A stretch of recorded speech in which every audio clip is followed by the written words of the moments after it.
Ting nong, lonceng rumahku berbunyi setiap jam 5 pagi, menandakan ibuku baru tiba di rumah selepas berjualan sayur di pasar.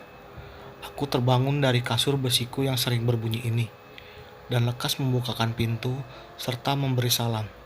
"Selamat pagi, Bu. Sudah laku berapa kaca panjangnya hari ini?" ujarku. Dia membalas, "Kamu Cah Bagus Malik. Alhamdulillah, hari ini baru laku 5 ikat saja." "Ya Allah," ujarku sambil menghela nafas panjang. Ibuku membalas dengan senyuman yang selalu kudapat dari sejak kecil sambil bilang, "Yang penting kita masih bisa hidup bareng-bareng dan masih bisa makan. Harus selalu bersyukur ya Cah Bagus." Aku hanya tersenyum dan membalasnya sambil bilang, "Iya Bu." Lalu, ibuku menyuruhku untuk mengunci pintu rapat-rapat dan bilang, "Terima kasih ya ganteng Malik." Aku tersipu malu. Oh, aku lupa memperkenalkan diri. Namaku Malik, umurku 15 tahun. Aku anak ketiga dari 4 bersaudara, yang dimana kakak dan adikku adalah laki semuanya. Tentunya terlihat seru, namun sungguh sangat membosankan. Bayangkan, kita berempat memiliki sifat dan kebiasaan yang berbeda satu sama lain. Kakakku pertama bernama Deris. Dia berumur 26 tahun, seorang budak cinta yang berprofesi sebagai pengangguran dan penggemar drama Korea akut. Bang Deris selalu menonton drakor karena menumpang wifi dari kakakku yang kedua, yang bernama Mas Anton, panggilan akrabku. Mas Anton umurnya sekarang 24 tahun. Dia adalah kakak yang paling dekat denganku, paling dewasa, paling pintar, dan paling sukses.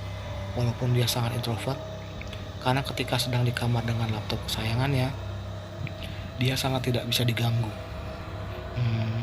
Aku menganggap wajar, karena mungkin dia sedang mengerjakan pekerjaan yang butuh konsentrasi tinggi. Maklum, kakakku seorang pekerja IT di salah satu bank swasta. Terakhir adalah si bontot Nando.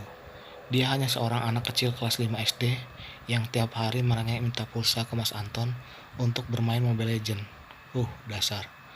Aku memiliki orang tua, yaitu ibuku yang bernama Anin dan ayahku yang bernama Abdul.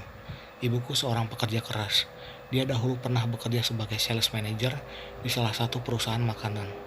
Namun dia mengundurkan diri dari pekerjaannya yang sudah ia geluti selama 10 tahun karena menderita sakit TBC. Setelah ibuku resign dari pekerjaannya, dia menggeluti bisnis jual beli pakaian online bersama temannya selama 2 tahun. Ketika bisnis ibuku sedang ramai-ramainya, dia ditipu oleh rekan bisnisnya. Modal beserta keuntungan dibawa kabur oleh temannya, sehingga ibuku tidak mempunyai apa-apa lagi, hanya sisa tabungan yang digunakan sebagai modal berjualan sayur. Sebaliknya, ayahku yang bernama Pak Abdul, dia pengangguran kelas berat, yang setiap hari selalu mabuk, berjudi, dan marah-marah terhadap ibuku dan kakakku yang bekerja pagi siang malam untuk menghidupi keluarga. Aku tidak habis pikir, kepala keluarga seperti apa dia. Bayangkan, dia berangkat malam hari hanya untuk berjudi, lalu pulang pukul 2 pagi ketika ibuku berangkat ke pasar. Sepanjang di rumah, dia hanya tidur dan makan. Tidak ada yang dia lakukan untuk membantu agar dapur tetap mengembung. Di hatiku bergumam, sial, dia sama sekali tidak membantu kita. Bisanya hanya menjadi beban keluarga di rumah yang sekecil ini. Rumahku ini pemberian kakekku yang dahulu bekerja sebagai polisi hutan. Rumahku terletak di dalam hutan dan sangat jauh dari kota. Kira-kira butuh 2 jam naik mobil melewati lembah dan pegunungan. Sedangkan pasar tempat ibuku berjualan, lokasinya kurang lebih setengah jam jika berjalan kaki. Rumahku memiliki 2 kamar tidur, satu ruang keluarga dibagi menjadi ruang tamu, ruang tidur, dan ruang nonton TV. Dan terakhir adalah dapur beserta kamar mandi.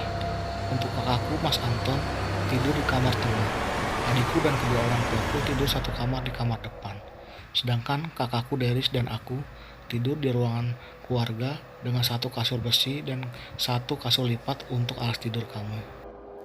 Hal ini dikarenakan aku dan kakakku Deris selalu kepanasan apabila di dalam kamar, Maklum, kipas angin di kamar tengah sering rusak dan mengeluarkan bunyi yang cukup mengganggu. Alhasil, hanya Mas Anton sajalah yang berada di kamar tersebut.